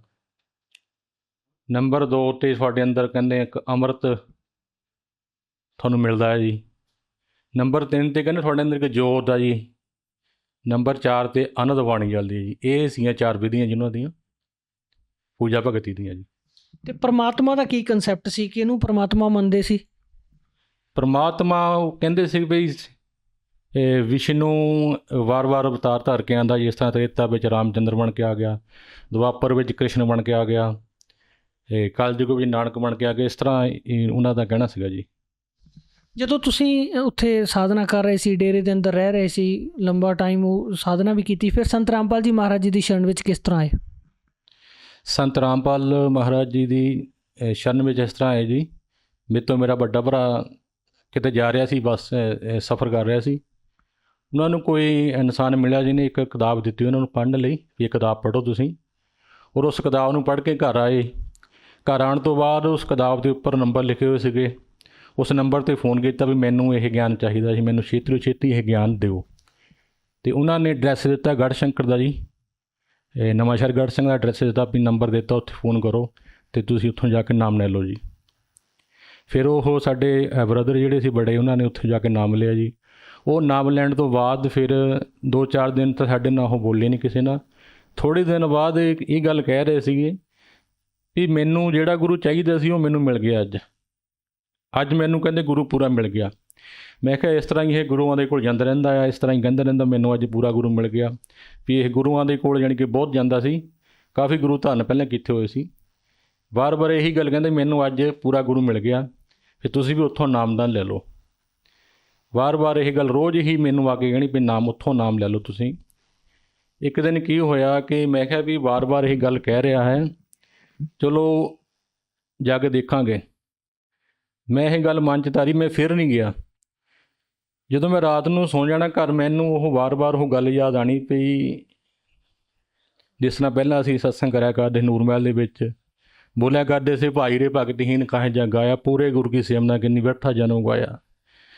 ਵੀ ਇਹ ਪੂਰੇ ਗੁਰੂ ਦੀ ਗੱਲ ਕਰਦਾ, ਪੂਰਾ ਗੁਰੂ ਮਿਲ ਗਿਆ। ਪੂਰਾ ਗੁਰੂ ਪਈ ਸਾਨੂੰ ਹਲੇ ਤੱਕ ਪੂਰਾ ਗੁਰੂ ਨਹੀਂ ਮਿਲਿਆ। ਫਿਰ ਸਵੇਰ ਨੂੰ ਦਿਨ ਚੜ੍ਹਦਾ ਸਾਨੂੰ ਇਹ ਸਰ ਜੀ ਮੈਨੂੰ ਮੇਰੇ ਸਿਸਟਰ ਦਾ ਫੋਨ ਆਉਂਦਾ ਆ ਫਿਰ ਤੁਸੀਂ ਉੱਥੋਂ ਨਾਮ ਲੈ ਲਓ, ਕਿਉਂਕਿ ਸਾਡੇ ਭਾਜੀ ਸਨਾਮ ਭਾਜੀ ਜਿਹੜੇ ਇਹ ਸੰਤ ਰਾਮਪਾਲ ਜੀ ਨਾਮ ਲੈ ਚੁੱਕੇ ਸੀਗੇ, ਇਹਨਾਂ ਨੂੰ ਜਾ ਕੇ ਦੱਸਿਆ ਵੀ ਆਹ ਗੁਰੂ ਪੂਰਾ ਆ, ਇੱਥੋਂ ਨਾਮ ਤੁਸੀਂ ਲਓ। ਸਾਡੀ ਸਿਸਟਰ ਨੇ ਉੱਥੋਂ ਨਾਮ ਲੈ ਚੁੱਕੇ ਸੀਗੇ ਔਰ ਮੈਨੂੰ ਵੀ ਉਹਦੇ ਬਾਰੇ ਨਾਮ ਬਾਰੇ ਦੱਸ ਰਹੇ ਸੀ ਵੀ ਉੱਥੋਂ ਤੁਸੀਂ ਨਾਮ ਲਓ। ਔਰ ਮੈਂ ਆਪਣੇ ਮਨ 'ਚ ਵਿਚਾਰਿਆ ਵੀ ਮੈਂ ਕਿਹਾ ਚਲੋ ਇਹ ਜਦੋਂ ਮੇਰੀ ਸਿਸਟਰ ਮੈਨੂੰ ਇਹ ਕਹਿ ਰਹੀ ਆ ਵੀ ਨਾਮ ਲਓ, ਚਲੋ ਨਾਮ ਲੈ ਕੇ ਦੇਖਦੇ ਹਾਂ। ਜਦੋਂ ਮੈਂ ਨਾਮ ਲੈਣ ਵਾਸਤੇ ਘਰੋਂ ਗਿਆ ਜੀ, ਗੜ੍ਹਸ਼ੰਕਰ ਪੁੱਜੇ ਅਸੀਂ ਨਾਮਦਾਨ ਸੈਂਟਰ ਜੀ। ਉੱਥੇ ਜਾ ਕੇ ਕਾਫੀ 15-20 ਮਿੰਟ ਅੱਧਾ ਘੰਟਾ ਵਿਚਾਰ ਗਿਆਨ ਚਰਚਾ ਹੋਈ। ਗਿਆਨ ਦੀ ਗੱਲ ਕੀਤੀ ਵੀ ਤੁਸੀਂ ਇਹ ਕਿਹੜੇ ਗਿਆਨ ਦੀ ਗੱਲ ਕਰਦੇ ਆ, ਵੀ ਆਹ ਜੋ ਗਿਆਨ ਆ ਗੁਰਬਾਣੀ ਵਿੱਚੋਂ ਮੈਂ ਸ਼ਲੋਕ ਸੁਣਾਉਣੇ ਸ਼ੁਰੂ ਕਰ ਦਿੱਤੇ ਵੀ ਸਤ ਸੰਗਤ ਕਹੀ ਜਾਣੀ ਜਿੱਥੇ ਕੋ ਨਾਮ ਖਣੀ। ਸਾਨੂੰ ਤਾਂ ਨਾਮ ਉਹ ਮਿਲਿਆ ਹੋਇਆ, ਨਾਨਕ ਦੇਵ ਜੀ ਬਾਣੀ ਇਸ ਨਾਮ ਦੀ ਗੱਲ ਕਰਦੀ ਆ, ਕਬੀਰ ਸਾਹਿਬ ਇਸ ਨਾਮ ਦੀ ਗੱਲ ਕਰਦੇ ਆ, ਜੈ ਦੇਵ ਨਾਮਾ ਵਿਪਨ ਸਦਾਮਾ ਤਿਨ ਕੋ ਕਿਰਪਾ ਬਈ ਹੈ ਅਪਾਰ, ਕਹੇ ਕਬੀਰ ਤੂੰ ਸਮਰਥ ਦਾਤੇ ਚਾਰ ਬਰਦਾਸ਼ਤ ਦੇ ਇਤਨਾ ਵਾਰ। ਅਤੇ ਸਾਨੂੰ ਇਹ ਗਿਆਨ ਮਿਲਿਆ ਹੋਇਆ ਜੀ ਚਾਰ ਬਰਦਾਸ਼ਤਾਂ ਦਾ। ਗੁਰਬਾਣੀ ਸਾਰੀ ਇਸ ਨਾਮ ਦੀ ਗੱਲ ਕਰਦੀ ਵੀ ਇਹੀ ਨਾਮ ਸੱਚਾ ਜੋ ਸਾਨੂੰ ਮਿਲਿਆ ਹੋਇਆ, ਹੋਰ ਕਿਹੜਾ ਨਾਮ ਹੈ। ਨਾਮ ਨਿਰੰਜਨ ਨਾਲ ਹੈ ਕਿ ਪਾਈਏ ਪਾਈ, ਨਾਮ ਨਿਰੰਜਨ ਵਰਤਦਾ ਰਵਿਆ ਸਭ ਬਿਠਾਈ। ਗੁਰਬਾਣੀ ਦੱਸ ਰਹੀ ਹੈ ਵੀ ਉਹ ਨਾਮ ਸਾਡੇ ਕੋਲ ਹੈ, ਇੱਕੋ ਨਾਮ। ਵੀ ਤੁਸੀਂ ਵੀ ਉਸ ਇੱਕ ਨਾਮ ਦੀ ਗੱਲ ਕਰਦੇ, ਕਹਿੰਦੇ ਭਗਤ ਜੀ ਤੁਹਾਨੂੰ ਹਲੇ ਉਹ ਨਾਮ ਮਿਲਿਆ ਹੀ ਨਹੀਂ। ਉਹਨਾਂ ਨੇ ਮੈਨੂੰ ਇੱਕ ਬਾਣੀ ਸੁਣਾਈ ਨਾਨਕ ਦੇਵ ਜੀ ਦੀ, ਜੋ ਸਤਿਗੁਰੂ ਪੂਰਾ ਕਹਾਵੇ, ਜੋ ਦੋ ਅੱਖਰ ਕਾ ਭੇਦ ਬਤਾਵੇ, ਸਤਿਗੁਰੂ ਪੂਰਾ ਕਹਾਵੇ। ਉਸ ਤੋਂ ਬਾਅਦ ਮੈਨੂੰ ਕੋਈ ਬਾਣੀ ਨਹੀਂ ਆਈ, ਮੈਨੂੰ ਸਾਰਾ ਕੁਝ ਭੁੱਲ ਗਿਆ ਜਦੋਂ ਮੈਂ ਉਹਨਾਂ ਦੇ ਮੂੰਹੋਂ ਬਾਣੀ ਸੁਣੀ। ਔਰ ਚਲੋ ਜੀ ਮੈਂ ਉਹ ਤਿਆਰ ਹੋ ਗਿਆ ਨਾਮ ਲੈਣ ਦੇ ਲਈ। ਜਦੋਂ ਬਾਬਾ ਜੀ ਮੈਨੂੰ ਨਾਮ ਮਿਲਿਆ ਤਾਂ ਮੈਂ ਆਪਣੇ ਆਪ ਨੂੰ ਸੰਭਾਲ ਨਹੀਂ ਪਾਇਆ। ਮੈਨੂੰ ਇੰਨਾ ਪਤਾ ਲੱਗ ਗਿਆ ਵੀ ਇਹੀ ਨਾਮ ਪੂਰਾ ਆ, ਹੋਰ ਸਾਰਾ ਕੁਝ ਝੂਠਾ ਹੈ। ਵੀ ਇਹ ਸਾਰਾ ਕੁਝ ਇਹੀ ਸੱਚ ਆ, ਵੀ ਹੋਰ ਸਾਰਾ ਕੁਝ ਝੂਠ ਹੈ। ਤੁਸੀਂ ਸੰਤ ਰਾਮਪਾਲ ਜੀ ਮਹਾਰਾਜ ਜੀ ਤੋਂ ਨਾਮ ਉਪਦੇਸ਼ ਲੈਣ ਤੋਂ ਪਹਿਲਾਂ ਖੁਦ ਸਤਸੰਗ ਕਰਦੇ ਸੀ ਔਰ ਬਹੁਤ ਸਾਰੀਆਂ ਬਾਣੀਆਂ ਵੀ ਤੁਹਾਨੂੰ ਯਾਦ ਸੀਗੀਆਂ। ਤਾਂ ਜਦੋਂ ਨਾਮ ਲੈਣ ਦੀ ਗੱਲ ਆਈ ਤੁਸੀਂ ਬੜਾ ਤਰਕ ਵਿਤਰਕ ਕਰਕੇ ਬਾਣੀਆਂ ਦੀ ਕਸੌਟੀ ਦੇ ਉੱਪਰ ਉਸ ਨਾਮ ਨੂੰ ਪਰਖਿਆ, ਜਾਂ ਜਿਹੜਾ ਉਹਨਾਂ ਦਾ ਗਿਆਨ ਸੀਗਾ ਉਹਨੂੰ ਪਰਖਣ ਤੋਂ ਬਾਅਦ ਸੰਤ ਰਾਮਪਾਲ ਜੀ ਮਹਾਰਾਜ ਜੀ ਤੋਂ ਨਾਮ ਉਪਦੇਸ਼ ਲਿਆ। ਫਿਰ ਉਹ ਨਾਮ ਉਪਦੇਸ਼ ਲੈਣ ਤੋਂ ਬਾਅਦ ਤੁਹਾਨੂੰ ਕੀ ਲਾਭ ਹੋਏ? ਸਭ ਤੋਂ ਪਹਿਲਾਂ ਲਾਭ ਜੀ, ਮੈਨੂੰ ਨਾ ਗਲੇ ਦੇ ਵਿੱਚ ਟੌਂਸਰ ਸੀਗੇ ਜੀ, ਉਹ ਠੀਕ ਨਹੀਂ ਹੋ ਰਹੇ ਸੀਗੇ। ਜਿੱਥੇ ਮੈਂ ਰਹਿ ਰਿਹਾ ਸੀ ਦਿਵਯ ਜੋਤੀ ਜਾਗਰਤੀ ਸੰਸਥਾ ਨੂਰ ਮਹਿਲ ਮੈਂ ਰਹਿ ਰਿਹਾ ਸੀਗਾ। ਔਰ ਉਹਨਾਂ ਨੇ ਜਵਾਬ ਦੇ ਦਿੱਤਾ ਸੀ ਮੈਨੂੰ, ਡਾਕਟਰਾਂ ਨੇ, ਕਹਿੰਦੇ ਇਹ ਜਿਹੜੇ ਤੇਰੇ ਗਲੇ ਵਿੱਚ ਟੌਂਸਰ ਹੈ ਇਹ ਠੀਕ ਨਹੀਂ ਹੋਣੇ, ਇਹਨਾਂ ਦਾ ਆਪਰੇਸ਼ਨ ਹੋਣਾ ਆ। ਜੇ ਆਪਰੇਸ਼ਨ ਨਾ ਹੋਇਆ ਤਾਂ ਫਟ ਸਕਦੇ ਆ ਅਤੇ ਇਹ ਖਤਰੇ ਵਾਲਾ ਕੰਮ ਆ। ਉਹ ਆਪਰੇਸ਼ਨ ਕਰਾਉਣ ਦੇ ਲਈ ਫਿਰ ਮੈਂ ਘਰ ਵਾਪਸ ਆ ਗਿਆ ਸੀ। ਉਹ ਮੇਰਾ ਆਪਰੇਸ਼ਨ ਮੈਂ ਕਰਾਇਆ ਨਹੀਂ ਸੀਗਾ। ਜਦੋਂ ਮੈਂ ਸੰਤ ਰਾਮਪਾਲ ਮਹਾਰਾਜ ਜੀ ਦੀ ਸ਼ਰਨ ਵਿੱਚ ਆਇਆ, ਮੈਂ ਨਾਮ ਲਿਆ ਜੀ, ਉਹ ਮੈਨੂੰ ਉਹਦਾ ਚੇਤੇ ਭੁੱਲ ਗਿਆ ਮੇਰੇ ਗਲੇ 'ਚ ਜਾਂ ਕੋਈ ਬਿਮਾਰੀ ਹੈ ਜਾਂ ਕੋਈ ਟੌਂਸਰ ਆ ਜੀ। ਔਰ ਮੈਂ ਕੀ ਕੀਤਾ, ਗੁਰੂ ਜੀ ਦਿਆਂ ਦੇ ਨਾਲ, ਸੰਤ ਰਾਮਪਾਲ ਮਹਾਰਾਜ ਜੀ ਦਿਆਂ ਦੇ ਨਾਲ ਮੈਂ ਭਗਤੀ ਕੀਤੀ, ਸਿਮਰਨ ਕੀਤਾ ਜੋ ਵੀ ਮੈਨੂੰ ਮਿਲਿਆ ਸੀ। ਔਰ ਮੈਨੂੰ ਉਹ ਚੇਤੇ ਹੀ ਭੁੱਲ ਗਿਆ ਵੀ ਮੈਨੂੰ ਇਹ ਬਿਮਾਰੀ ਆ। ਉਹ ਸਾਰੇ ਮੇਰੇ ਠੀਕ ਹੋ ਗਏ ਜੀ, ਗਲੇ ਟੌਂਸਰ। ਮੇਰੀ ਨਿਗਾਹ ਜਿਹੜੀ ਅੰਦਰ ਰਹਿਣ ਦੇ ਨਾਲ ਨਿਗਾਹ ਮੇਰੀ ਘੱਟ ਗਈ ਸੀ, ਉਹ ਨਿਗਾਹ ਵੀ ਮੇਰੀ ਠੀਕ ਹੋ ਗਈ। ਐਨਕ ਲੱਗ ਗਈ ਸੀ ਮੇਰੀ, ਮੈਂ ਐਨਕ ਕਦੇ ਲਾਈ ਨਹੀਂ, ਹੁਣ 4 ਸਾਲ ਹੋ ਗਏ ਜੀ। ਇੱਕ ਜਿਹੜੀ ਚੀਜ਼ ਮੇਨ ਹੈਗੀ, ਅਸੀਂ ਜਦੋਂ ਵੀ ਸੰਤਾਂ ਦੇ ਸਤਸੰਗ ਸੁਣਦੇ ਹਾਂ, ਵੱਖ-ਵੱਖ ਡੇਰੇ ਹੈਗੇ, ਉਹਨਾਂ ਦੇ ਮੁਖੀ ਹੈਗੇ ਜਾਂ ਕਥਾਵਾਚਕ ਹੈਗੇ, ਇੱਕ ਚੀਜ਼ ਦੇ ਉੱਪਰ ਆ ਕੇ ਉਹ ਕਹਿੰਦੇ ਆ ਵੀ ਜਿਹੜਾ ਤੁਹਾਡੇ ਕਰਮ ਦਾ ਦੁੱਖ ਹੈ ਤੁਹਾਨੂੰ ਭੋਗਣਾ ਹੀ ਪਊਗਾ। ਜਿਹੜੇ ਆਪਣੇ ਕਰਮ 'ਚ ਜੋ ਚੀਜ਼ ਲਿਖੀ ਆ ਉਹ ਭੋਗਣੀ ਹੀ ਪਊਗੀ। ਰਾਮਚੰਦਰ ਜੀ ਆਏ, ਕ੍ਰਿਸ਼ਨ ਜੀ ਆਏ, ਜਾਂ ਹੋਰ ਜਿੰਨੇ ਵੀ ਇਸ ਤਰ੍ਹਾਂ ਨਾਲ ਅਵਤਾਰ ਆਏ, ਉਹਨਾਂ ਨੇ ਵੀ ਆਪਣੇ ਕਰਮ ਦੇ ਦੁੱਖ ਭੋਗੇ ਆ, ਤੁਹਾਨੂੰ ਵੀ ਭੋਗਣੇ ਪੈਣਗੇ। ਇਸ ਤਰ੍ਹਾਂ ਅਸੀਂ ਕਥਾਵਾਚਕਾਂ ਦੇ ਕੋਲੋਂ ਸੁਣਦੇ ਹਾਂ। ਅਤੇ ਜਿਹੜਾ ਨੂਰ ਮਹਿਲ ਦਾ ਜੇ ਅਸੀਂ ਦਿਵਯ ਜੋਤੀ ਜਾਗਰਤੀ ਸੰਸਥਾਨ ਦੀ ਗੱਲ ਕਰੀਏ, ਉਹਨਾਂ ਦੀ ਕੀ ਥਿਊਰੀ ਸੀ ਕਰਮ ਨੂੰ ਲੈ ਕੇ, ਔਰ ਸੰਤ ਰਾਮਪਾਲ ਜੀ ਮਹਾਰਾਜ ਜੀ ਦਾ ਕੀ ਕਹਿਣਾ, ਕਰਮ ਜਿਹੜਾ ਜੀਵ ਹੈ ਉਹ ਆਪਣਾ ਭੋਗੂਗਾ ਜਾਂ ਨਹੀਂ ਭੋਗਦਾ? ਬਾਣੀ ਆਉਂਦੀ ਹੈ ਜੀ ਗੁਰੂ ਗ੍ਰੰਥ ਸਾਹਿਬ ਦੀ ਬਾਣੀ ਦੇ ਵਿੱਚ, ਕਹਿੰਦੇ ਕੋਟ ਅਪਰਾਧੀ ਸਤ ਸੰਗ ਸੁਧਾਰੇ ਤਾਂ ਕਿ ਜਮ ਨੇੜੇ ਨਾ ਆਵੇ। ਸੰਤ ਰਾਮਪਾਲ ਜੀ ਨੂੰ ਐਸਾ ਨਾਮ ਮਿਲਿਆ ਆ। ਪਹਿਲੀ ਗੱਲ ਤਾਂ ਕਿ ਜਦ ਸਤਿਗੁਰੂ ਨਹੀਂ ਮਿਲਿਆ, ਜਦ ਸਾਡੇ ਕੋਈ ਕਰਮ ਹੀ ਨਹੀਂ ਕੱਟ ਸਕਦਾ, ਉਹ ਗੁਰੂ ਨਹੀਂ ਹੈਗਾ, ਉਹ ਗੁਰੂ ਪੂਰਾ ਨਹੀਂ। ਜਿਸ ਤਰ੍ਹਾਂ ਆਉਂਦਾ ਕਹਿੰਦੇ ਪੀਰ ਮਿਲੇ ਜਾਂ ਪੀੜਾ ਨਾ ਜਾਏ, ਐਸਾ ਪੀਰ ਕੀ ਕਰਨਾ ਹੋ। ਪੀਰ ਮਿਲਿਆ ਪਰ ਉਸਦਾ ਨਾ ਮਨ ਨੂੰ, ਐਸਾ ਪੀਰ ਕੀ ਧਿਆਣਾ ਹੋ। ਕੁਛ ਲੋਕ ਐਸੇ ਪੀਰਾਂ ਮਗਰ ਲੱਗੇ ਹੁੰਦੇ ਆ, ਇਸ ਤਰ੍ਹਾਂ ਕਰਦੇ ਆ ਜੀ। ਇਹ ਜੋ ਭਗਤੀ ਆ ਬਿਨਾਂ ਗੁਰੂ ਤੋਂ ਪੂਰਨ ਨਹੀਂ ਹੋ ਸਕਦੀ। ਗੁਰੂ ਪੂਰਾ ਹੋਣਾ ਚਾਹੀਦਾ ਜੀਵਨ ਦੇ ਵਿੱਚ। ਸਤਿਗੁਰੂ ਪੂਰਾ ਹੋਵੇ ਤਾਂ ਸਾਡੇ ਇਹ ਦੁੱਖ ਸਾਰੇ ਖਤਮ ਹੋ ਸਕਦੇ ਆ ਜੀ, ਇਹ ਵਰਨਾ ਨਹੀਂ। ਉਹਨਾਂ ਦਾ ਕੀ ਥਿਉਰੀ ਸੀ? ਜਿਹੜਾ ਮੇਰਾ ਕੁਐਸਚਨ ਇਹ ਸੀਗਾ ਵੀ ਜਿਹੜਾ ਨੂਰ ਮਹਿਲ ਦੇ ਅੰਦਰ ਤੁਸੀਂ ਭਗਤੀ ਕਰਦੇ ਸੀ, ਉਹਦੇ ਵਿੱਚ ਕਰਮ ਨੂੰ ਲੈ ਕੇ ਕੀ ਸਿਧਾਂਤ ਸੀ? ਕਰਮ ਭੋਗਣੇ ਪੈਣਗੇ ਜਾਂ ਸੰਤ ਕੱਟ ਦੇਣਗੇ? ਉਹ ਕਹਿੰਦੇ ਜਿਹੜੇ ਤੁਹਾਡੇ ਕਰਮ ਆ ਨਾ, ਇਹ ਨਹੀਂ ਕੱਟਣੇ, ਤੁਹਾਨੂੰ ਭੋਗਣੇ ਪੈਣੇ ਆ। ਤੁਸੀਂ ਸਾਧਨਾ ਕਰੋ, ਸਿਮਰਨ ਕਰੋ, ਬਸ ਤੁਸੀਂ ਇਹਦੇ ਵਿੱਚ ਸਿਮਰਨ ਜ਼ਿਆਦਾ ਕਰੋ ਜੀ। ਤੁਸੀਂ 2.5 ਘੰਟੇ ਬੈਠੋ, ਤੁਸੀਂ ਇੰਨਾ ਟਾਈਮ ਸਿਮਰਨ ਕਰੋ। ਤੁਸੀਂ ਬੈਠਣਾ ਚਾਹੇ ਤੁਹਾਡਾ ਮਨ ਲੱਗੇ ਚਾਹੇ ਨਾ ਲੱਗੇ, ਤੁਸੀਂ 2.5 ਘੰਟੇ ਬੈਠਣਾ ਆ। ਫਿਰ ਜਿਹੜੇ ਤੁਹਾਡੇ ਕਰਮ ਆ ਇਹ ਨਹੀਂ ਖਤਮ ਹੋ ਸਕਦੇ। ਤੁਸੀਂ ਸਿਮਰਨ ਦੇ ਵਿੱਚ ਆਪਣੇ ਤੁਸੀਂ ਜਾਣੀ ਕਿ ਸਿਮਰਨ ਕਰੋ, ਇਸ ਟਾਈਮ ਸਿਮਰਨ ਕਰੋ ਜੀ ਬਸ। ਉਹ ਕੱਟਣ ਵਾਲੀ ਗੱਲ ਨਹੀਂ ਕਦੇ ਵੀ ਕੀਤੀ ਸੀ ਇਹਨਾਂ ਨੇ। ਫਿਰ ਤੁਸੀਂ 2.5 ਘੰਟੇ ਸਿਮਰਨ ਕਰੋ ਜੀ ਬੈਠ ਕੇ ਬਸ। ਅੱਛਾ, ਇੱਕ ਹੋਰ ਜਿਹੜਾ ਪੂਰਨ ਸੰਤ ਦਾ ਲੱਛਣ ਦੱਸਿਆ ਗਿਆ ਕਿ ਸਮਦ੍ਰਿਸ਼ਟੀ ਕਰ ਜਾਨੀ, ਜਿਹੜਾ ਕਬੀਰ ਸਾਗਰ ਦੇ ਅੰਦਰ ਹੈ, ਕਿ ਉਹ ਜਿਹੜੇ ਉਹਦੇ ਸ਼ਰਧਾਲੂ ਹੈ ਜਾਂ ਜਿਹੜੇ ਵੀ ਉਹਦੇ ਕੋਲ ਆਉਣ ਵਾਲੇ ਲੋਕ ਹੈ, ਸਾਰਿਆਂ ਦੇ ਨਾਲ ਬਰਾਬਰੀ ਦਾ ਵਿਵਹਾਰ ਹੁੰਦਾ। ਮਤਲਬ ਕਿਸੇ ਨੂੰ ਵੱਡਾ ਛੋਟਾ ਕਰਕੇ ਨਹੀਂ ਜਾਣਦਾ ਜਿਹੜਾ ਸੰਤ ਹੈ, ਸਾਰਿਆਂ ਨੂੰ ਇੱਕ ਬਰਾਬਰ ਰੱਖਦਾ। ਕੀ ਇਸ ਤਰ੍ਹਾਂ ਦਾ ਕੋਈ VIP ਕਲਚਰ ਤੁਸੀਂ ਦੇਖਿਆ ਜਾਂ ਸੰਤ ਰਾਮਪਾਲ ਜੀ ਦੇ ਆਸ਼ਰਮ ਦੇ ਵਿੱਚ, ਜਾਂ ਆਪਾਂ ਦਿਵਯ ਜੋਤੀ ਜਾਗਰਤੀ ਸੰਸਥਾਨ ਦੀ ਗੱਲ ਕਰੀਏ, ਜਿੱਥੇ ਕੋਈ ਭੇਦਭਾਵ ਹੋਵੇ ਜੇ VIP ਕੋ ਕਲਚਰ ਇਸ ਤਰ੍ਹਾਂ ਦਾ ਹੋਵੇ? ਨੂਰ ਮਹਿਲ ਦੇ ਵਿੱਚ ਇੱਦਾਂ ਦਾ ਬਹੁਤ ਸੀਗਾ ਜੀ। VIP ਆਉਣਾ, ਜਦੋਂ ਕੋਈ ਵੀ ਆਉਣਾ ਉਹਦੇ ਲਈ ਸਪੈਸ਼ਲ ਬਣਦਾ ਹੁੰਦਾ ਸੀ ਸਮਾਨ, ਖਾਣਾ ਸਪੈਸ਼ਲ ਬਣਦਾ ਸੀ ਨੂਰ ਮਹਿਲ ਦੇ ਵਿੱਚ, ਐਸਾ ਸੀਗਾ। ਪਰ ਜਦੋਂ ਅਸੀਂ ਸੰਤ ਰਾਮਪਾਲ ਮਹਾਰਾਜ ਜੀ ਦੀ ਸੰਨ ਵਿੱਚ ਆਏ, ਐਸਾ ਕੁਛ ਨਹੀਂ ਦੇਖਿਆ। ਸਾਰਿਆਂ ਨੂੰ ਇੱਕੋ ਹੀ ਤਰ੍ਹਾਂ, ਇੱਕੋ ਹੀ ਭੰਡਾਰੇ ਵਿੱਚ ਬੈਠ ਕੇ ਸਾਰੇ ਭੰਡਾਰਾ ਕਰਦੇ ਨੇ, ਸਾਰੇ ਭਗਤ ਸਾਰੇ। ਕੋਈ ਵੀ ਇੱਥੇ ਕੋਈ ਇੱਦਾਂ ਦਾ ਭੇਦਭਾਵ ਨਹੀਂ ਸੀ ਦੇਖਿਆ ਜੀ। ਮਨੋਹਰ ਜੀ, ਕਈ ਵਾਰ ਸੁਣਨ ਦੇ ਵਿੱਚ ਆਉਂਦਾ ਵੀ ਜਦੋਂ ਅਸੀਂ ਕਿਸੇ ਸੰਤ ਤੋਂ ਨਾਮ ਲੈਣ ਜਾਂਦੇ ਹਾਂ, ਜਾਂ ਮੀਡੀਆ ਦੇ ਵਿੱਚ ਇਹ ਗੱਲ ਅਸੀਂ ਦੇਖੀ ਹੈ ਵੀ ਸੰਤ ਰਾਮਪਾਲ ਜੀ ਮਹਾਰਾਜ ਜੀ ਦੇ ਆਸ਼ਰਮ ਦੇ ਵਿੱਚ ਨਾਮ ਲੈਣ ਦੇ ਪੈਸੇ ਲਏ ਜਾਂਦੇ ਆ। ਕੁਛ ਇਸ ਤਰ੍ਹਾਂ ਦੀ ਤੁਸੀਂ ਗੱਲ ਦੇਖੀ? ਜਦੋਂ ਸੰਤ ਰਾਮਪਾਲ ਜੀ ਮਹਾਰਾਜ ਜੀ ਤੋਂ ਨਾਮ ਉਪਦੇਸ਼ ਲਿਆ, ਕਿੰਨੇ ਪੈਸੇ ਤੁਹਾਡੇ ਕੋਲੋਂ ਲਏ ਗਏ? ਕੀ ਖਰਚਾ ਸੀ? ਕੀ ਉਹਨਾਂ ਵੱਲੋਂ ਲਿਆ ਜਾਂਦਾ? ਸਰ ਜੀ, ਬੰਦੀ ਛੋੜ ਸਤਿਗੁਰੂ ਰਾਮਪਾਲ ਮਹਾਰਾਜ ਜੀ ਦੀ ਸ਼ਰਨ ਵਿੱਚ ਜਦੋਂ ਆਏ, ਸਾਡੇ ਕੋਲੋਂ ਕੋਈ ਪੈਸਾ ਨਹੀਂ ਲਿਆ ਗਿਆ ਜੀ। ਨਿਸ਼ੁਲਕ ਸਾਨੂੰ ਨਾਮਦਾਨ ਮਿਲਿਆ ਜੀ। ਕੋਈ ਇਸ ਤਰ੍ਹਾਂ ਦਾ ਕੁਛ ਨਹੀਂ ਸਾਡੇ ਨਾਲ ਹੋਇਆ, ਕੁਛ ਵੀ ਪੈਸਾ ਨਹੀਂ ਦਿੱਤਾ ਅਸੀਂ। ਯਾਨੀ ਕਿ ਜਿਸ ਤਰ੍ਹਾਂ ਨੂਰ ਮਹਿਲ ਸੀਗੇ ਅਸੀਂ, ਉੱਥੇ ਸਾਨੂੰ ਉਹਨਾਂ ਨੇ ਪਹਿਲਾਂ ਹੀ ਫੋਨ ਕਰਦੇ ਵੀ ਆਪਣੇ ਯਾਨੀ ਕਿ ਸਾਰਿਆਂ ਨੇ ਪੈਸੇ ਕੋਲ ਲੈ ਕੇ ਆਉਣੇ ਆ। ਤੁਸੀਂ 4 ਫਲ ਲੈ ਕੇ ਆਉਣੇ ਜੀ, 4 ਕੇਲੇ ਜਾਂ 4 ਸੇਬ, ਕੋਈ ਵੀ ਫਰੂਟ ਮਿਲ ਜਾਵੇ। ਅਤੇ ਜਿਹਦੇ ਕੋਲ ਅਵਸਥਾ ਨਹੀਂ ਹੈਗੀ ਵੀ ਲਿਆਉਣ ਦੀ, ਉਹਦੇ ਕੋਲੋਂ ਅਸੀਂ ਪੈਸੇ ਲੈ ਲਵਾਂਗੇ ਵੀ ਤੁਸੀਂ ਆ ਸਕਦੇ ਆ ਜੀ। ਉੱਥੇ ਪੈਸੇ ਲਿਆ ਕਰਦੇ ਸੀਗੇ ਜਦੋਂ ਨਾਮਦਾਨ ਦਿੰਦੇ ਆ ਜੀ ਨੂਰ ਮਹਿਲ ਦੇ ਵਿੱਚ, ਉਹ ਸਾਤੋਂ ਪੈਸੇ ਲੈਂਦੇ ਸੀਗੇ ਜੀ। ਮਨੋਹਰ ਜੀ, ਜੋ ਸਾਡੇ ਦਰਸ਼ਕ ਅੱਜ ਤੁਹਾਨੂੰ ਦੇਖ ਰਹੇ ਇਸ ਵੀਡੀਓ ਨੂੰ, ਉਹਨਾਂ ਨੂੰ ਕੀ ਸੰਦੇਸ਼ ਦੇਣਾ ਚਾਹੋਗੇ? ਸਰ ਜੀ, ਉਹਨਾਂ ਨੂੰ ਮੇਰਾ ਸੰਦੇਸ਼ ਤਾਂ ਕੀ ਦੇ ਸਕਦਾ, ਇੱਕ ਪ੍ਰਾਰਥਨਾ ਹੱਥ ਜੋੜ ਕੇ ਆ ਕਿ ਪੂਰੇ ਗੁਰੂ ਦੀ ਸ਼ਰਨ ਵਿੱਚ ਆਓ, ਪੂਰੇ ਗੁਰੂ ਦੀ ਤਲਾਸ਼ ਵਿੱਚ ਆਓ। ਪੂਰੇ ਗੁਰੂ ਦੀ ਪਛਾਣ ਸਾਡੇ ਧਰਮ ਗ੍ਰੰਥ ਆ, ਜਿਸ ਤਰ੍ਹਾਂ ਗੀਤਾ, ਰਾਮਾਇਣ, ਗੁਰੂ ਗ੍ਰੰਥ ਸਾਹਿਬ ਦੀ ਬਾਣੀ ਆ। ਪੂਰੇ ਗੁਰੂ ਦੇ ਕੋਲ ਜਾ ਕੇ ਹੀ ਜਨਮ ਸਫਲ ਹੋ ਸਕਦਾ। ਸਫਲ ਜਨਮ ਮੋਕੋ ਗੁਰ ਕੀਨਾ, ਦੁਖ ਵਿਸਾਰ ਸੁਖ ਅੰਤਰ ਲੀਨਾ। ਸੁੱਖ ਦੀ ਪ੍ਰਾਪਤੀ ਉਦੋਂ ਹੋਣੀ ਜਦੋਂ ਸਾਨੂੰ ਪੂਰਾ ਗੁਰੂ ਜ਼ਿੰਦਗੀ ਦੇ ਵਿੱਚ ਮਿਲ ਜਾਊਗਾ।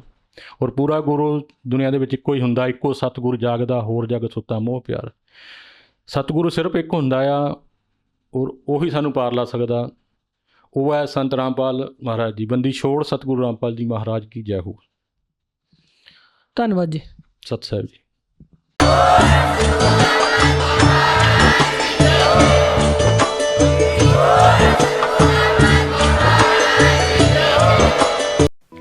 आप सुन रहे थे जगत गुरु तत्वदर्शी संत रामपाल जी महाराज के मंगल प्रवचन। अधिक जानकारी के लिए संपर्क करें।